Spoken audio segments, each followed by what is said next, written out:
Voilà. Là, nous sommes au rendez-vous de l'histoire. Dans la Jieboso TV, la émission de tous écritures, vos chats. En tout cas, comme sous na, sous temps de Kepona, que sous le coronavirus, Ken Piana, le naïpena, Ken Piana. Naïpena, pas dans les libanda, les lots battus, n'importe quoi, que non, boza libanda, tout ça, naïpena, kati, ya, n'a coupena, Ken Piana. Donc, na kati chambre, vraiment, naïpoto passer mission. Ouais, en tout cas, merci Jean Bosso. Omoni bande konyo surtout balanda biso na pesi bango bambote. Premièrement na pesi mbote pa ya prophète Emmanuel Dodi, mosali ya Nzambe ya munene ya mboka na biso. Eza émission liboso ba yambanga na année 2025. Donc nazo féliciter na pesa mbote na prophète Emmanuel Dodi ba franchi ya mokili mobimba na pesi bango bambote. En tout cas merci na yo ndengo pensé nanga to solola omoni na palette ozali bana tellement ba sakana na salon voilà, c'est ça nga biso tolala na ba place te ke condition moko eza mutako ko tate kuna kisi eza mulangi moko eza ko batama non biso pena bana ya prophète Emmanuel Dodi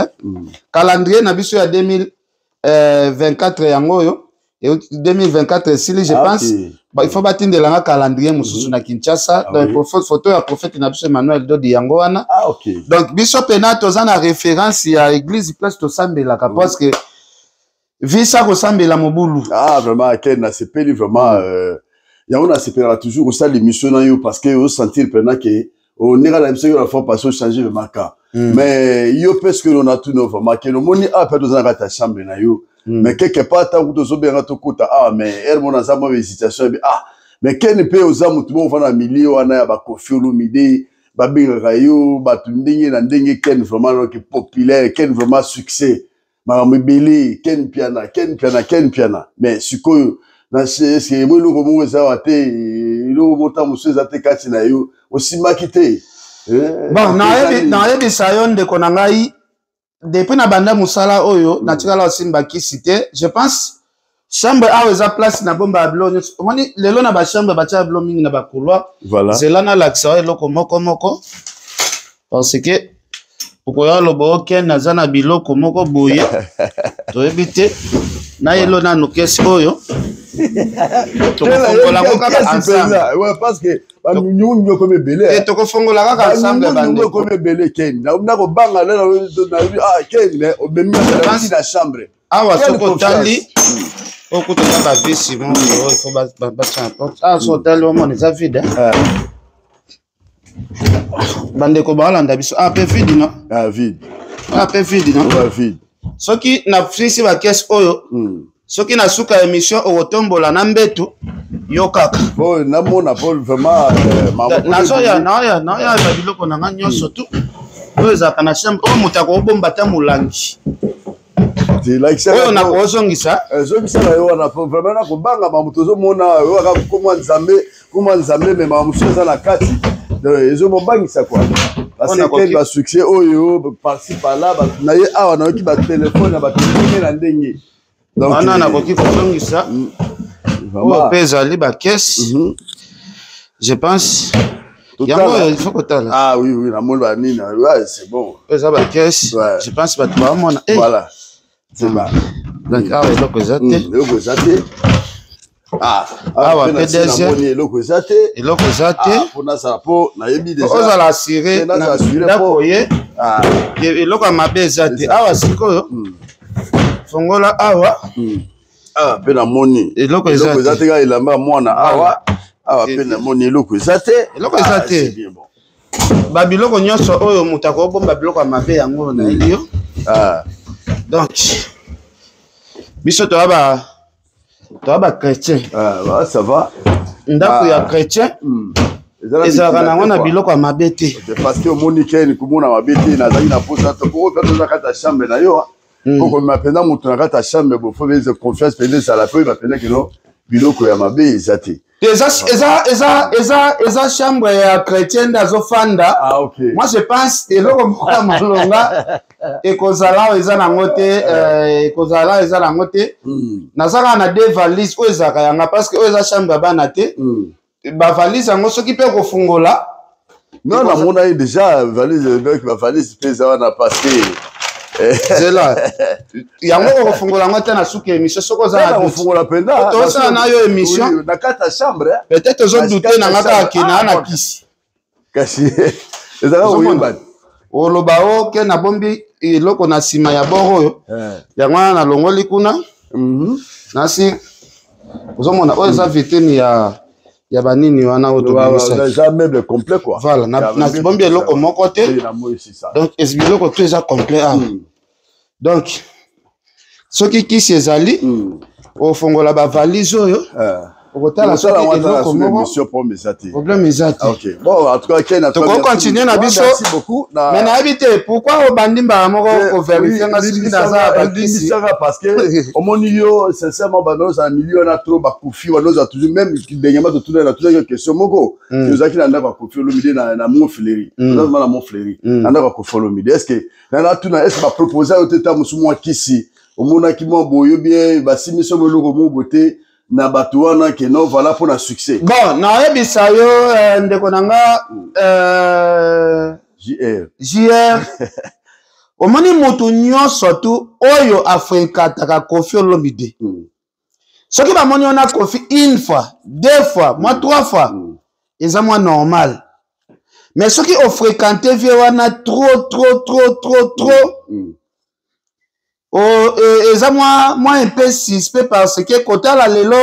mingi makambo ekomi ko sala ba base na internet ezali relation ya frère na biso Mike Kalamba ina Koffi Olomide moi je pense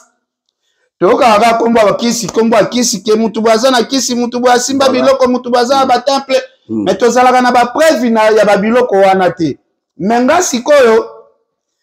nazana lisolo moko boy oyo na beta ngo na ba émission te je pense eza un jour mo tozala na lupango ya Koffi Olomide na ba patcho RFI voilà na masala nga me na kabasele tozalaka soki 5 personnes boy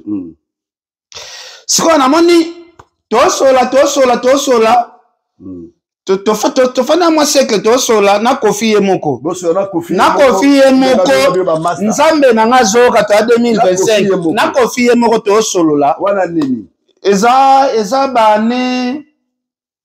moi eleki moi bane ekoleka pe ekozwa te ba 10 ans sikoyo OK ata ba 2015 non totelema pena na kati ya mpangu ne na mofle siko tosola namoni vie abandi kosala neti atourne biso aleki masa ya liboso aleki omaka ndenge ofai na kiti ya tozini telisanga bato nyonso aleki so akomi awa place naza po atourne nga boye nga siko nazongi nsima na tie siko ovia aleka boye vie aboyi vie atomboka jour wana na ndenge ablagi te sosi ndenge azalaki asala biso cercle nga siko natindeli mouvement oyo asala nga siko nazwi na bimie sikoyo boye vie atomboka alobi yo eloko oza nango na poche d'avance kutu eza na baverse ekoka te ngabi mais ndenge nini ye koma Koffi akoki kocomprendre ke nga bilamba nalati natambolaka na nouveau testament na kati ya poche eza histoire vrai Ken ya solo wana nouveau testament na nga nouveau testament ndenge ezalaka moke ezalaki na kati ya poche mais Koffi atomboki alobi eloko d'avance eza na poche na yo eza na baverse ekoka te d'avance abengi mbala moko ba maître na ye ya likonzi ba maître na ye seri wana ba likonzi soki ba likonzi nde ba okengela abenga ba maître baya kobimisanga na lupangu na kanda abi d'avance yo kutu ndengo za bo tambola na lilingi ya pacho olie kutu luka otango bando tambola na lilingi na yo d'avance otambola na lilingi ya pacho RFI comment muto azoyebisanga ke na poche na biloko oyo baverse koka te en plus alobi nga atambolaka na lilingi ya pacho kote wana nazwa yango mpe mwa suspect na batémoignage mosusu bamerveille rambo bapesaka biso kosalaka maseki na vie te vie aza na temple na palais mpo wana merveille nde moto afandaka na bavie wana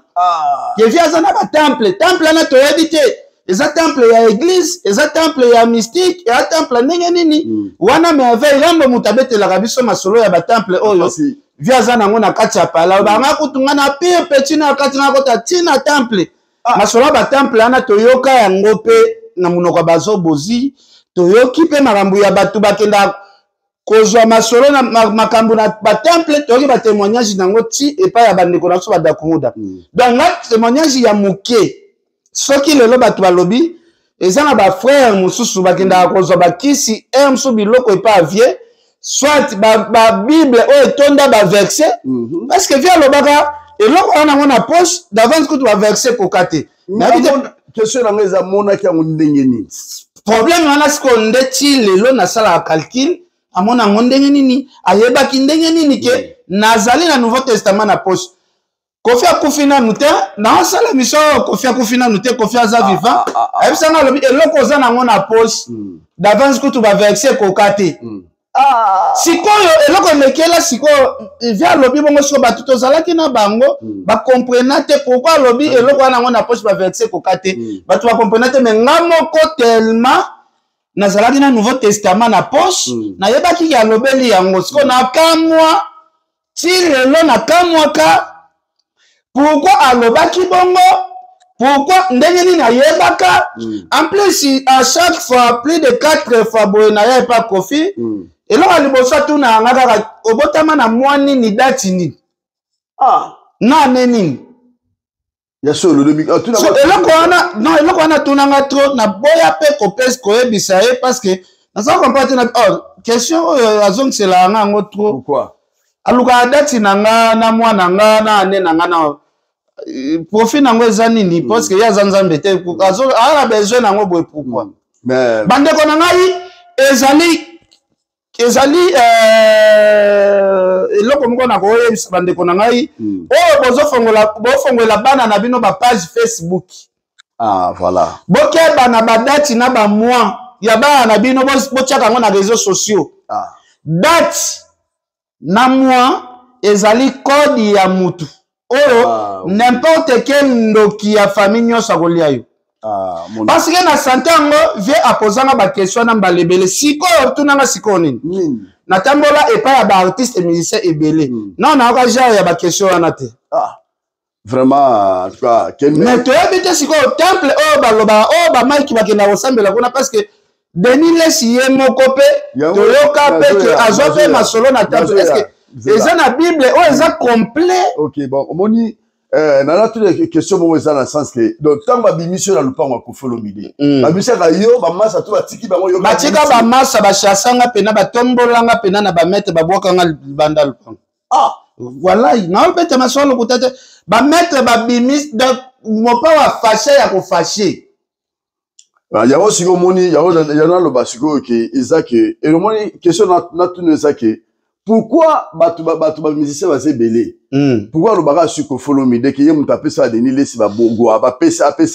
ba mama Kalambai ba batu nyonso ba petit ba nu ba batu nyonso beta musique ya to yoki ba fabrication ba tebele ke ko follow me de mutu apesa ba ba biloko ba lo ba musicien musu te pourquoi lo ba toujours kana komba ko follow me maintenant lobi boye batu wana ba lo ba toujours na kombo ya vie ba sandali na ba danseuse ebele ba pesa na ba témoignage mais ce qui est le Coran est à la vérité, il fallait plainte ça les non? Oui, parce que mais le même le but c'est qu'on a déjà. Enfin, monde musique, est un monde satanique, monde diabolique. Mais ngato kenda Bill Clinton na Brazzaville, Bill Clinton au animateur. Bill Clinton, il fallait abattre na stade Félix Egwe, nga journaliste ou en accompagnant Bill. On en a 2007 à 2008. On a Bill succès à la mort. Donc, on a Bill Clinton. Quand tu as kanda la ibi marambo na oloba. Bill Clinton, tu comme 15 heures, boy. Bill Clinton a fait des Ken, pour concerner, il fallait à 18 heures. Tu commences à 17 heures. Ken, nous sommes bongo. Ken, nous sommes belanga chimbo qui rapide. Nous sommes belanga chimbo qui n'a pas. Ouais, 15 heures. Mais, tu as 17 heures. Il faut à côté à laver pour 18 heures. Il faut abandonner. Oui. Ce qu'on a dit, même muto amela bangi ndeni ni azoti nangana sombele simbo amela bangi makasi ozo comprendre parce que bangi eza na ba na otangi na ba frère en Christ o ba mela bangi place moko na ba manda chante na ba kama pa na otangi lwa bango ya mais soki ari papa amela bangi te parce que na moni makambo kaka ya frère Mike soki ba ari papa ba mela bangi te ba sauter bible ba en pleine émission Ari papa mera bangi. Mais nalobi makambo na oloba manda chante akufi te bazali na ndako moko ezalaka na nini Prince ya Liège wana ezalaka nini ya okomandima wana eza neti izipa okende bima neti 24 lupango moko boye ezalaka université moko ezalaka wana Bill Clinton asayelango mpe clip boye na kati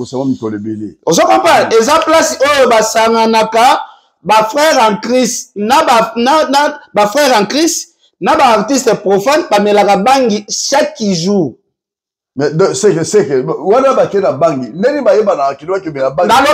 nalobi bazala kati na ba loge na ba rompeur que ça biloko bien se nalobi boy bangi wana za nalobi boy omoni makambo ko faire le bakasi ba Christ ba artiste chrétien ba Mike banine jour manda chante bandeko bolukela nga manda chante botagelenga manda chante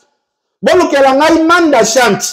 dona manda chante pe don botu na manda chante ba artiste chrétien nini bomelaka na bango bangi okoyoka na posa ya kosambela yaya naosalela na yo émission oyo ya liboso na ne 2025 nana besoin mutu moko akota duchi na makambo naloba manda chante aza manda chante na kombo ya prophète nanga Emmanuel Dodi karma pa na kombo ya prophète nanga Emmanuel Dodi soki bozali na bafrère oyo bomelaka na bango bangi te oyo babinis oyo bakretien ebele bayokaka miziki na bango bamonaka bango banzambe soki makambo na oloba eza lokuta bosote bible liboso ya bemission bolobake non totikala bamela ta frère moko bangi te place wana bokende osala bakenya vraiment na tout cas bandeko na nga boyoki makambo nyonso makisi balobi totikelaki eta aloba passé toza na kati émission na biso plus écriture vraiment bozomona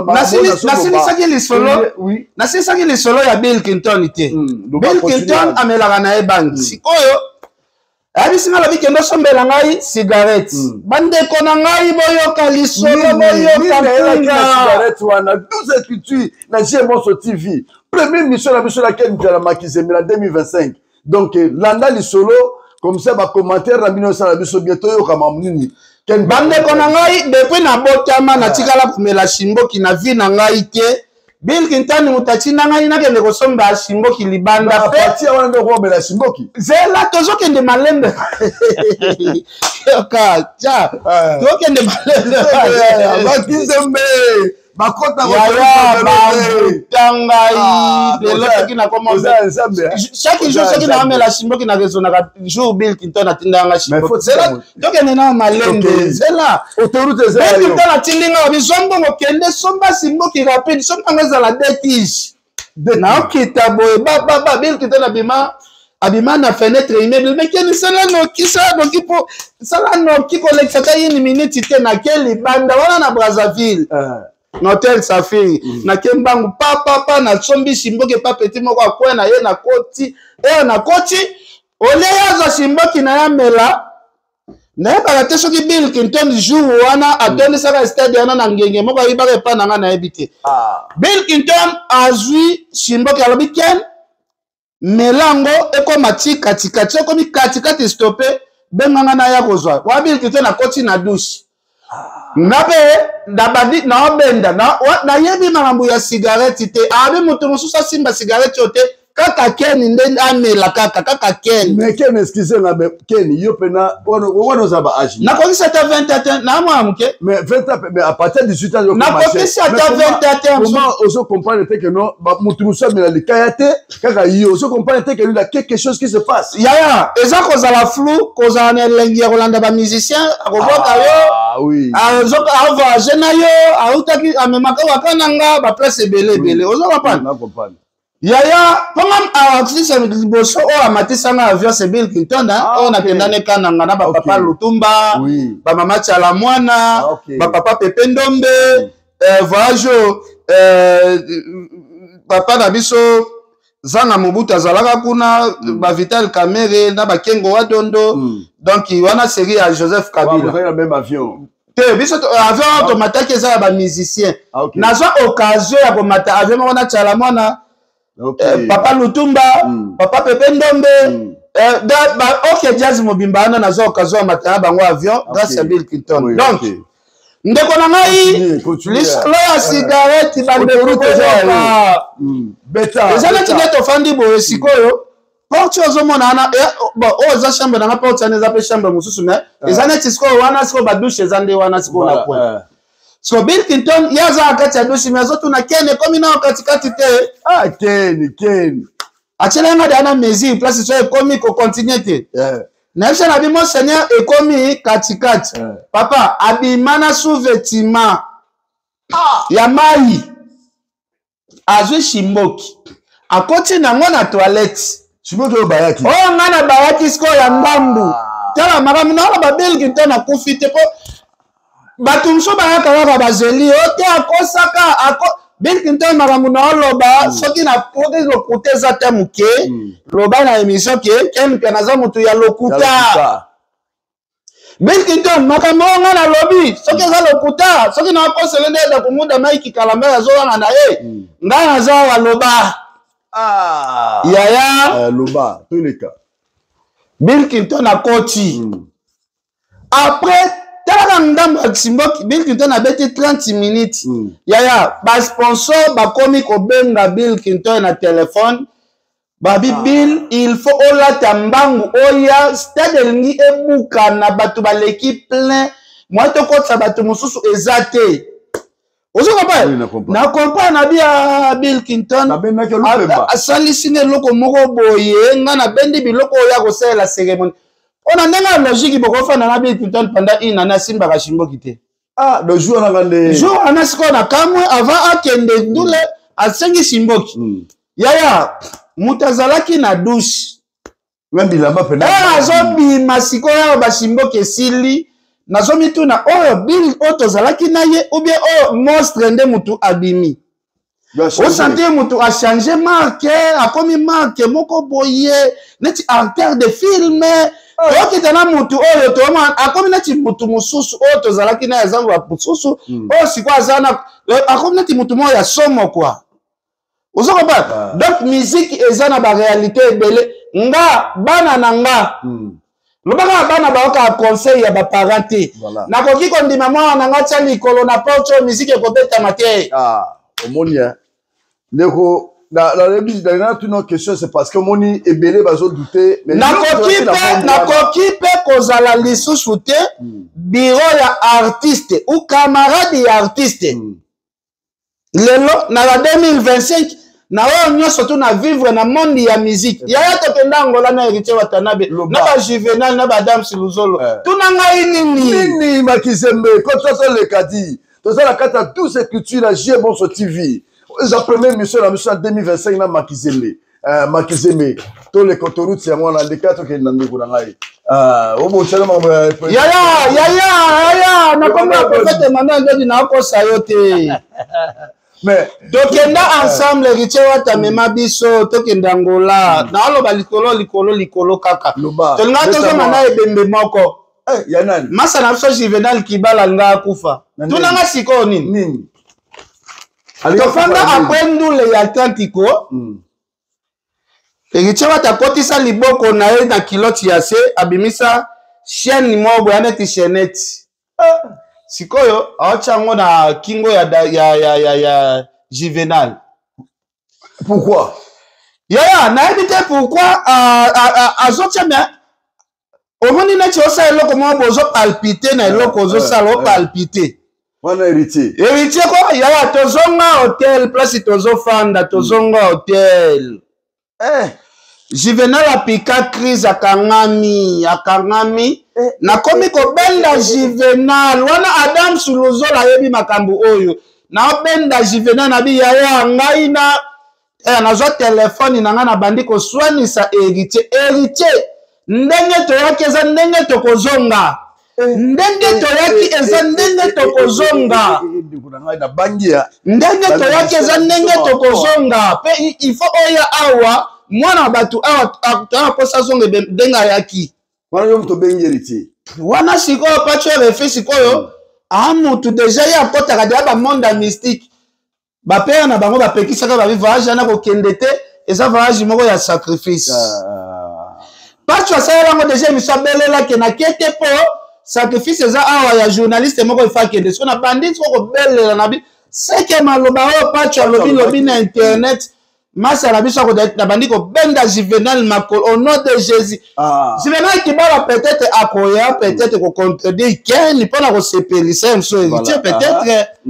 mais en réalité ayebi ke makambo o ngai Ken na loba eza solo yaya nayoka oyoka nini nayoka somo yaya nayoka somo tourner wana yaya nafuta avion nanga tellement nakendaka Angola nazala pe na visa ya Afrique du Sud nazala obligé sikoyo nasa bichewa tellement kati tourner il faut sombelanga billet nga il faut na denda Afrique du Sud nasa il faut sombelanga billet na nga il faut na longo awa rapide à partir à ce moment là qui a makambo somo kasi na gazima ya koswana na téléphone tozalaki déjà na courant lisusu ya bien te donc attention ezalaki déjà bien te Angola ngo sikoyo tozala Angola mo héritier na frère basalaka pe na bafara fara so na kati ya Angola wana biloko elanga ezofinda héritier fort biso pe kote donc tozala nazalaki obligé siko na futi billet na zwi vol na nga na ki Afrique du Sud donc monde ya musique eza nakoba bando betelo makambo so na bina kende siko tawera baloba oken alingaka wera te abimisi makambo mpona nini nazaki nzambe te sakoza saki ya baproblème bapage bajite koya bapage ebele bapage eza bapage tia babina file ezalia na bina file alobaka asambelaka yaya tika bina file kuta aloba vraiment en crise asengaki soki naa na leki na ngai nakuti ke aobima na bina file leki ana na kobuka ye mâchoire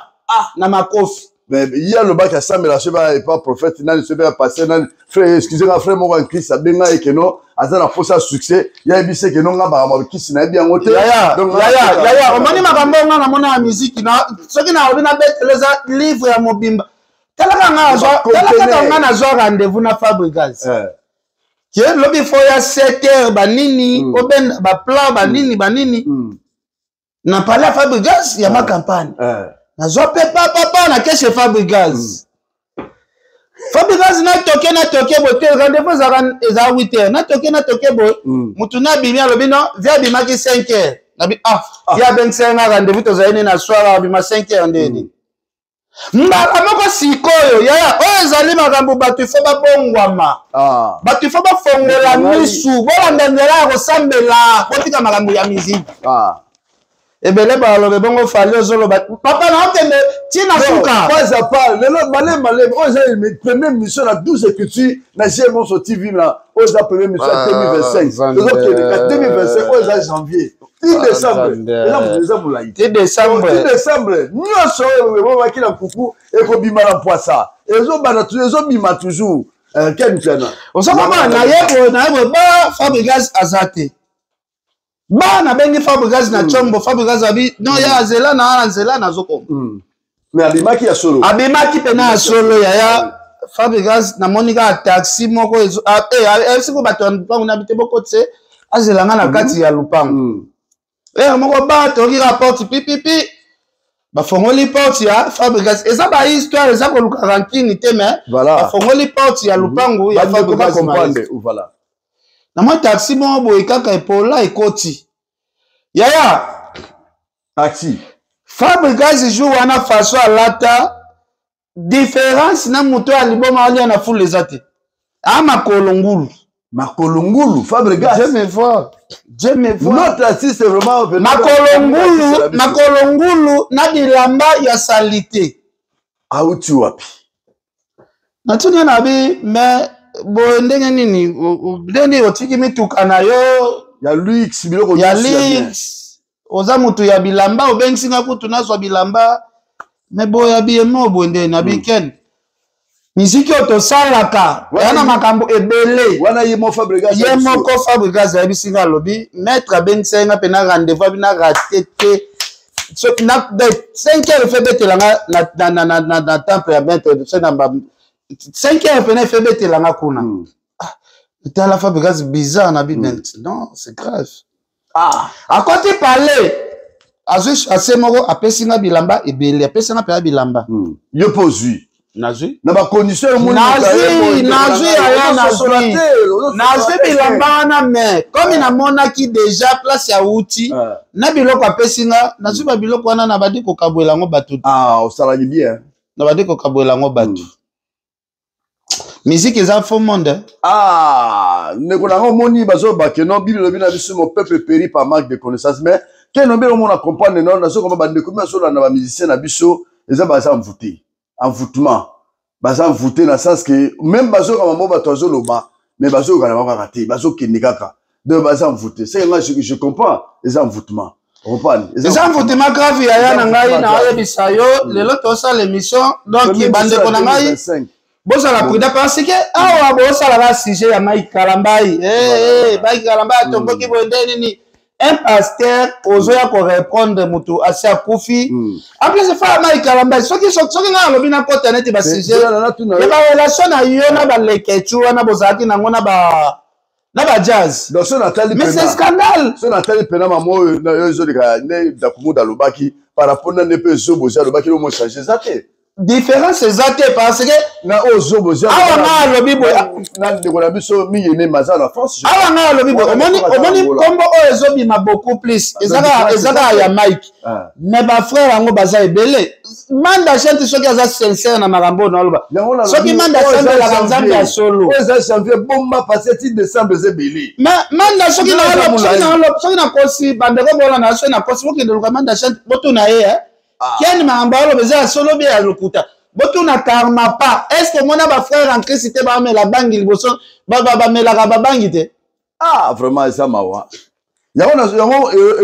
moni ero na zo ya toujours tous les jours bandon. Ba musique to zo beta, ba musique zo beta nda kuna biso to beza musique en Zambie. Donc ba musique zo beta ba beti musique à mokili. Obiso beta. Ya nayoka pasi. Ba changer ka kombo. Za koto yemo la Yesu kula Marie-Jeanne koto Yesu mais bazala bango moko kala motu moko kala. Nayoka pasi jour mo to zana na pasteur Denis Lesi na lupangu na ye. Un clamio. Atinda ba sombele whisky ke deza boy bas whisky na bo sombela nga vana mata na cher ane za kanini. Oh nazo avant matana cher. Baba yana makambo za ebele mona pasteur azo tutu kazo yanduka oke kwitinde mutu ezolo bisaye makambo nyonso dat ya esprit babiloko mususu na mona soki na loba msozo kotanga duti zana te na document mona nini na ah ok ça va donc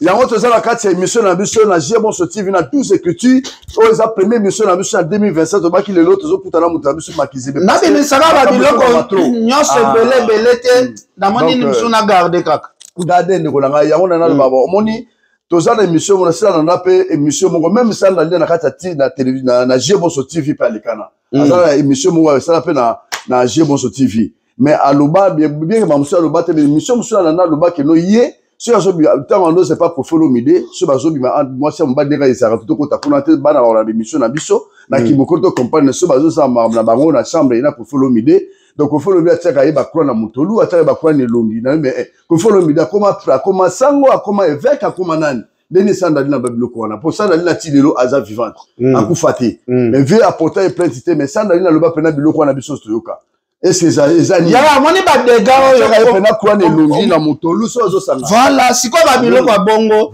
babiloko ya bongo soki aka to sali émission mo boto lobby kaka makambo sanda lobaka na confinement to lobby confirme la moko sala plainte. Oui. Mais on a tellement de vérité. Pas bango plainte. Donc ça a la raison. Dans la bêtise le kaka na kati ya musique mwana choka. Oh ke babanda ko chemi sapi na baja badu. Papa est-ce que eza pena na nenga bo moto ou bien envoûtement ya kisinde esala kijibe akoma na tina niveau ya ko zwa mwana ya batu ya musapine ya munene wana ya mwana wana nenga zalaki da musatajibe wana ezalaki teza pasi na ya ngol vraiment na biki do ba musanda ni na lobado akosi na ete ya lobaki vérité akosa ndé ya lobaki vérité comportement ba artiste oyo ti anju to yoka témoignage ebima ke babima na ba mabata enso na ba mwana bango ba tiaka na mapango enso ba zabasi na bango donc yango moni tozala kati émission na biso na 12 écritures na Jeboso TV tobaki tokuta ndeko na biso Makizembe po eza première émission na biso ya 2025 hein voilà donc tozala la première émission na 2025 mère Fenchen Mado Mawete yango wana yayo yango wana tout comme d'habitude donc yaya odi fima bo tozala na kitambo ya bisinga lo weekend yo zala no calme Sankara na to silisa e mayele ba série so Sankara na Kofi avant ba kende justice fiana lobi ya yebite Sankara di ba kopi biso to sa la raviete toko ya alinga biso to bima na to alukaka o to nango besoin wa kanya Sankara fimo yebisanga bongo ke ndenga zana komona ya saka na vie na biso mopawa toko ya akomona alinga na biso toko benda e makambo oh oui ah bon et là monsieur on a tout na o na tu ba plus sozo ba ma wa quelques émissions zo ba zo yimalelo héritier sur ba mutakala supleneni o ya yembi donc ezali no fait ngai loko na senga héritier likambo oui héritier mwana musaka pa yembi mwana musaka pa zolba bazo ba mutakala c'est quoi prophétie et loko ba musicien bazo banga lisusu public teke ba parents pe bayaka wana ba responsable bayaka wana bana mike pe bayaka wana lelo mwana mosaka soki asala guerre na papa na bango akangisa ete papa na bango atinda bato babeta ete akanisa te ke mutu nyonso tu akose comporter akosupporte ndenge mosaka supporte te ke papa akotinda bato baboma mwana na ete akotinda bato basala mwana na ye mabe te est-ce que héritier akoka bashoki oyo blanc asalaki papa na bango héritier oyo abota blanc na te héritier waza même famille na blanc na te est-ce que héritier akokoka ko supporter makambo blanc na azosala il y a une question dans la moi je pense na étudier makambo ya blanc azosala contre héritier ndenge na étudier selon sagesse nanga donc pourquoi on baka mutaka toujours baka moi mabe on nga nazomona héritier wata azo ana eloko moko azo préparer parce que soko moni mutu mo bozo attaquer azo répondre yo te après na bato bako répondre bato wana pe bazo répondre yo te les autres ne va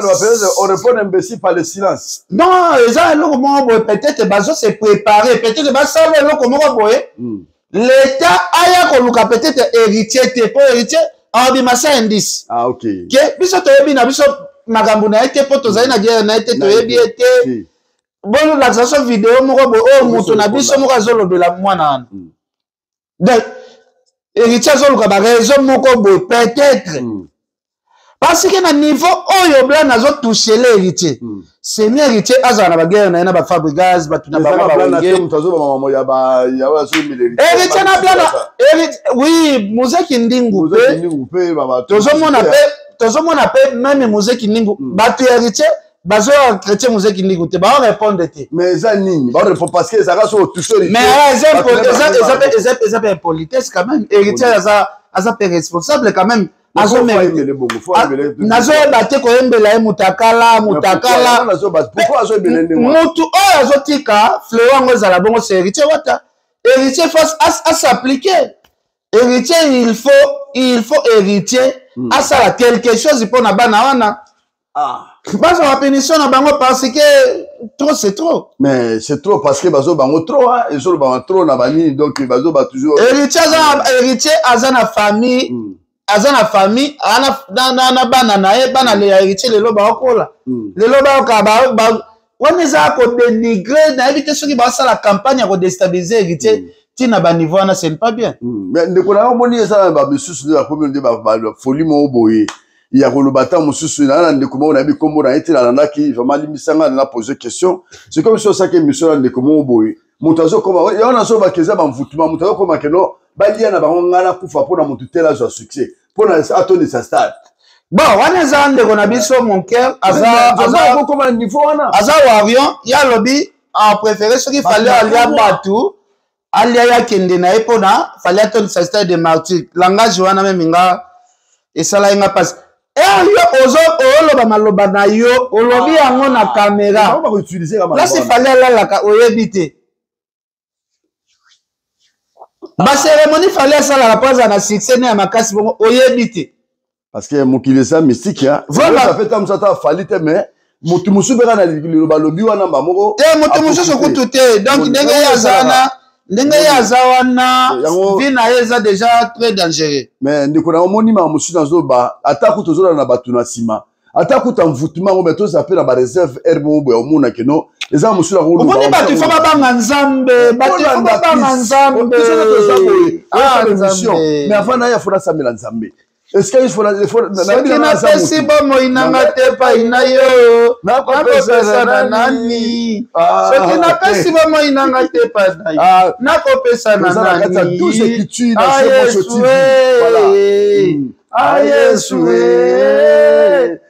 Yesu kolo nanga voilà soki yakomboli te nzambe nani masusu tuka vraiment bobele yo papa bobele yo papa kolo nanga vraiment yolanga nanga Yesu yolanga nanga Yesu yembela nzambe parce que yolanga Yesu yolanga nanga Yesu salonga na kita lelo yo pota ya matana bongo inanga salonga na kita lelo yo mata Yesu Yesu Yesu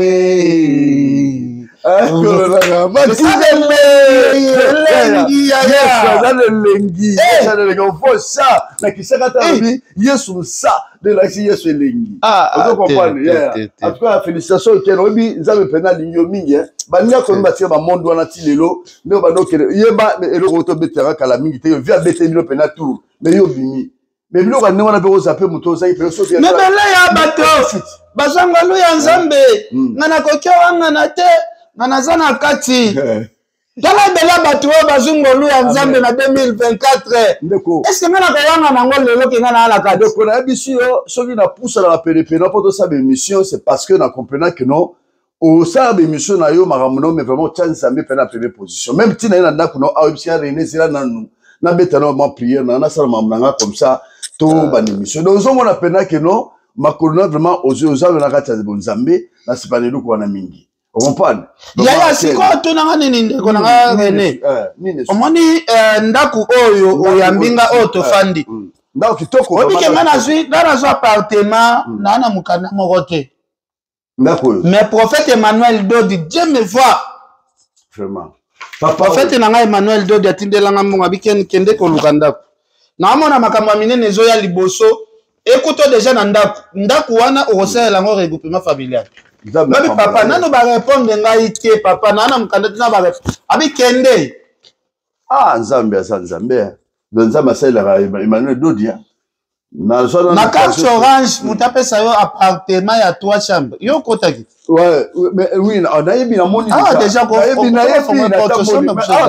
na 6 chambres zati toza kata chambre na biso ko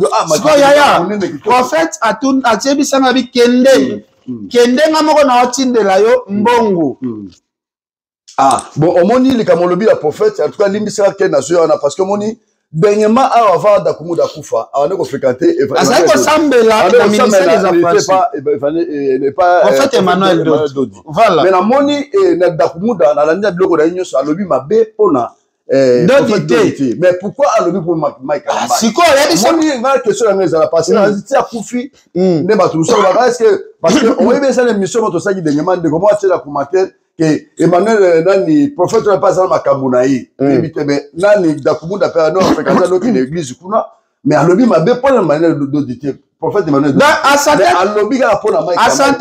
asantaki bonzambe za kuna je prophète Emmanuel Dodi makyo nezala gate mon frère OK obi na seleo scram yana na seleo place za na PC bambote obi seleo benga na jour moko depuis na apota appel à liboso seleo abi Ken ça va mais yo lo baka oza prophète na osala ba miracle belé témoignaka mais ndene mukando ozwate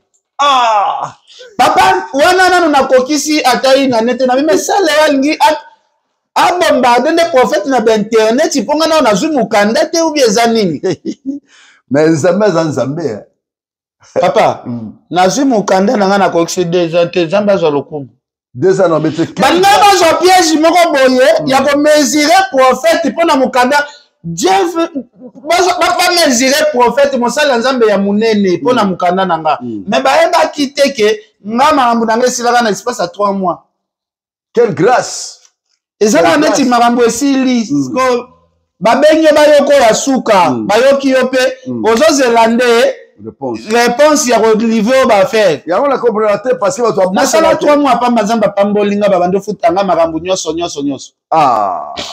Zamba pambola yo. Sa mukanda na zode ya place ya ofanda yaya. Ah oui. Ba oncle Patrick ya misi ya mama Julienne Ngongo na bia bango bambote. Ba edenga na ba moment difficile. Ba ike mwana asambela repas prophète Dodi malambo eko simba. Sœur na Pauline Lumumba RBC Monde.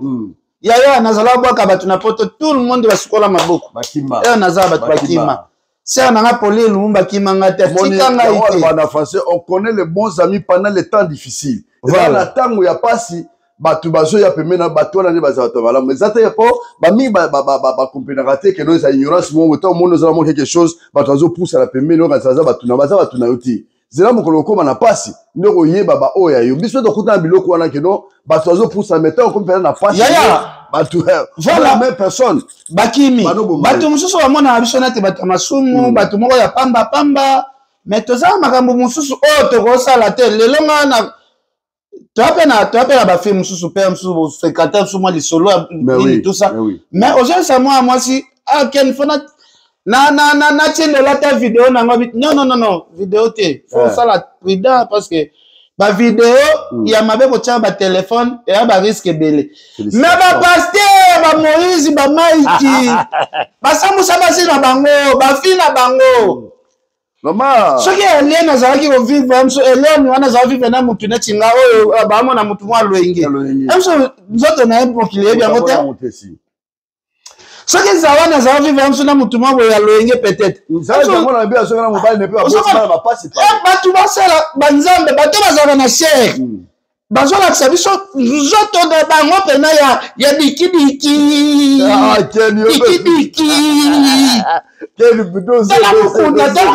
mukuna biloko asala cheval kutu na ndimita za fox ya bongo dose quel dose mais je pas un pasteur na cher ana force gars imaginez-vous dose ouais bah bango nde soki balobi to on a besoin ya 1 million ba mama nzamba ko pambola bino ba mama batindi mbongo mbangu mais alors musu biso awa to sabe biso awa ata to zangi ba matériel ba mama nana soutenir yo nani mutute donc quelque part moi je compris que c'est un peu envoûtement on m'a dit que maman to ba awa dans le monde est-ce que ba toka musique vraiment ba to ba mba ba parole nga ça ba obi discipline na koti na ndako na 15 dernier temps et ça ba musicien chrétien musu vraiment banzembo na bango chenga yo bete souti pourquoi parce que na comprendre que non banzembo wana za ba même nzembo kana batu mususu wana auto kimaka donc Jésus Christ o mikaba pona biso toujours respecter les sous-soutés Omikabaki Yesu Omikabaki Yesu Omikabaki Yesu Omikabaki Yesu Omanabika Omanabika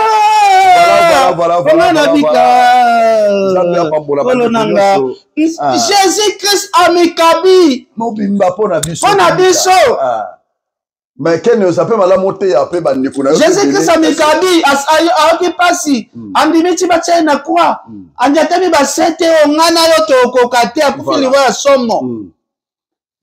mais yo ozondimela muto ozomona un aventurier mumelibangi pe baseso muto aza pasteur ta mumelibangi asa na donde ayebi ka ba verser kolobasi ana na do koloba mais mumelibangi donc ndeyo okinda kongumbama nzambe moto calculé depuis année ni yo ongumba makaka moto ekoya omoni toza contre bango te vraiment bandeko nanga bolimbisa biso za na kati émission na biso na Jeboso TV tozali jamais contre ba pasteur na biso jamais contre basala nzambe mais seulement que omoni baloba toujours que non comportement na yo eza la lumière eza exemple eza évangile na place au vandi bato amona pe que za musala nzambe mais quelque part comme on appelle ma mususu o bango bazo sala ils ont découragé pe bato comment on a le marque bateau vraiment qui va faire Nzambé mais bateau ça la Nzambé ti vous comprenez voilà donc quelque part entre bango na nous bateau bazali koyembela Nzambe lelo ba komi ba pasteur to ebité pourquoi donc à cause la pasteur babandaki et bandaki avant ba changer ba donner bango ba moni ki pasteur eza copie ya l'art entre bango na bango bo kandina nous ezate yaya ngana na église au pasteur na ngaza ba conflit na ba pasteur mosusu ngana yaka kosambela wana ki bon Nzambe ezate frère Mike et Moïse Mbiye baza censé obligé ya kokende kosenga na ba pardon même na Caribou même na plateau moko ya télévision il faut bayokana bala kisabiso ke bonzambe eloko liboso eza na Nzambe azaka na kati ya bato bana conflit omoni ken bilo mususu omoni nazo banana ba pona basala Nzambe na idée na ngezo ya na sens que quelque part au monde bato bazara no passer sur la église passer au pambo passer au kelikolo ma munyo surtout ça bien mais au monde bato bazara konda na kata église bato ka souffre bato souffrance passer ba mona ka te ngamoko na so c'est le pas molia ozara pona passer parce que bato o bala na kabino na kata église pourquoi pas moi makati bato banda matame kota papa ça na pasi papa wana mais mona ka te papa pourquoi il faut pas maman Mike Kalamba ya lobby très bien. Alors Sabino qui alors sa position qui na goza la paix magicien ya solo. Alors on a parabole. Que na yebi Sabino 4 ans passé. Bateau ba luka guerre nanga ba koma na tim di bomba. Nani o muto côté na trouble. Moi si ça pénialité. Mutasa na guerre ça pénialité. Bon 4 ans passé muto o bazaka na Mike na problème sérieux et ça pénialité. Ça pénialité. Siko c'est que ozo informer na yo o informer na bandimi na OK nazana nga musala nzambe malogate donc merci Ken Mbiala en tout cas ça m'a pambola yo siko yo nazana question moko na tuna vraiment to que na biso presque na suka vraiment to chité Ken Mbiala na tuna question moko vraiment que au moni dans le logo kofolo mila lobi que non les aboye soki Mike Kalamba ya koti na paradis yepé okota la paradis alobango na ba mission ebele alobango et comme ba ko na pourquoi alobango pourquoi ça dit Mike Kalamba sa dignité donc baza ba mila bangi ndeka lo bakama nyoso mabe parce que balolo bata muso tolani ba muso zela pona moni il parle beaucoup que non voilà ceux qui Mike a koti la paradis ngape na kota la paradis te batu ba comme chat défini tu vois il faut te luka yaya na ko bimisela bino eloko na soki bolobi bo cha 1 million d'euros pour bande kunanga toza la carte émission na bino na toza la carte 12 écritures au premier émission na mission na Ken Mbiala 2025 12 écritures na JR Bonso TV ya JR Vocho Potikali Sala makati Lukanzambe ne kulangai de la carte émission na mission 12 écritures 2025 yango to bandi en tout cas au bible lobi onyo se batama na kuku e ko bima na poisa tango ekoki biloko e batama ki fo bima batu nyoso batama ki do exactement aux pasteurs, aux frères, aux évangélistes, aux prophètes, aux amamamno mo bomba na ndaku bimisa yeso o sepela bimisa ngo batumbango sala za bonde la pona yo o sala nzambe na bosolo baramu e bandi da ko bima donc ba conseiller mutu ba monter passer ba to bazo baza ba preuve palpable o bazo pesa listo zo mona na lobi na moni de ko na biso Sandra Kazadi na pisa mbote place aza de ko Kofi azona na lobi mutu aza na émission Kofi aloba biloko soki ya nini voilà abi misango ya ko pesa mbongo ndeko na posa Kofi question oyo na mon fleuri Kofi a pas émission te et question va tout dire je vois zela maloba Kofi to néglige yango mais Kofi alobaka makambo moko boye neti prophète ba réaction maloba o lobaka 12 ans passé que bino na ba frère Mike bomona na ba quelque part bozandenge moko ba melaka pe ba whisky ba melaka masanga ba melaka ba bangi pena ya ba degré ya 0 ba melaka ba bombe sur 100. Et on a posé une question que Kofi aloba yo na ba frère Mike bozala ka ndenge moko bokuta na ba quelque part bomela nyo surtout o elati mutamela elakisi déjà que soki bango ba okota lola c'est que Kofi pa okota lola parce que basala ka lesungu moko ba besoin bo ke nango na genre ni eloko nini bol question déjà na question na nga question na question na nga oyo na posa ngo Kofi zela na posa ngo Kofi mutu musote na posa ngo Kofi maloba Kofi to néglige yango mais Kofi alobaka makambo moko boye neti prophète ba réaction maloba o lobaka 12 ans passé que bino na ba frère Mike bomonanaka ba quelque part boza ndenge moko bamelaka pe ba whisky bamelaka masanga bamelaka ba bangi pena ya ba degré ya 0 bamelaka ba bombe sur 100 bato ba mibengaka ba ozo comprendre na yamba frère en Christ moko yaya na tuna ba question ya ba bangi o bamelaka na ba manda chante bato batiango bato bazelaka moto yana soki akufi nde bozwi ba biloko wana oyo tolobaka. Yaya, merci beaucoup, Sœur Pauline Lumumba, Zeti Kiri, Vero Kiri, Dani Pova, donc, merci. Merci, tout ça, la deuxième épisode. Voilà, merci, Minde Kolanga, Tozaki, na 4 émissions, na biso, na Jiebos TV, na 12 écritures, à Jiebos, au Vocha. Donc, lelo eza première mission na biso to sala makizemi na première mission na biso na 2025 ba ndikolandi de kolanga eza tangwa kulukilunya nzambe tozolo babozo yoka batebele bazo na batu na loyenge puis tozo comprendre ba serve na biso mingi bazo ke de siba ba musicien eza na loyenge mais bakamunyo so makizemi alobi o manyo so ken piana alobi eza te na zu mutu mo na nzela na bikete ken piana ye en présent en personne en or ye vraiment en chair et en os de hier vraiment tout ça na awa quel piana alobi bomoni à côté dans la profilo media azala ba héritier bango tout million na azala na bango makamyo so témoigner azolo ba melelo atiki nzela wana ko na nzela nzambe yo pose la kati zo moto akomi na niveau que nazo comprendre bandeko na biso belé baza envoûté na niveau musuzo mona moto azolo ba keno na kufa na nga so ba olianga ba lianga comme ça de tout na bendeko so ko matina niveau wana ozo ko matina niveau wana keno okufa na yo donc vie na yo ezana ngona sensé vie na yo ezana ngona valeur te tout ça na zo comprendre en voûtement de Luka et Lunyanzambe oh ba ora musicien tuni no neni on ngala sala kisite moto so ngala sala kisite mais mamezo bima yango tozo ka bisios Zambe merci on a suka vraiment il kambasu ke zate po papa li fait mon live on ça va le baso on peut ça tout mbote na pesa mbote bato aussi na pesi mbote na pesi vraiment merci beaucoup en tout cas merci tozaki na kati émission na biso tozaki na kati ya Jiebos TV na 12 écritures à JR Zambe apa molabe to comme la prochaine ciao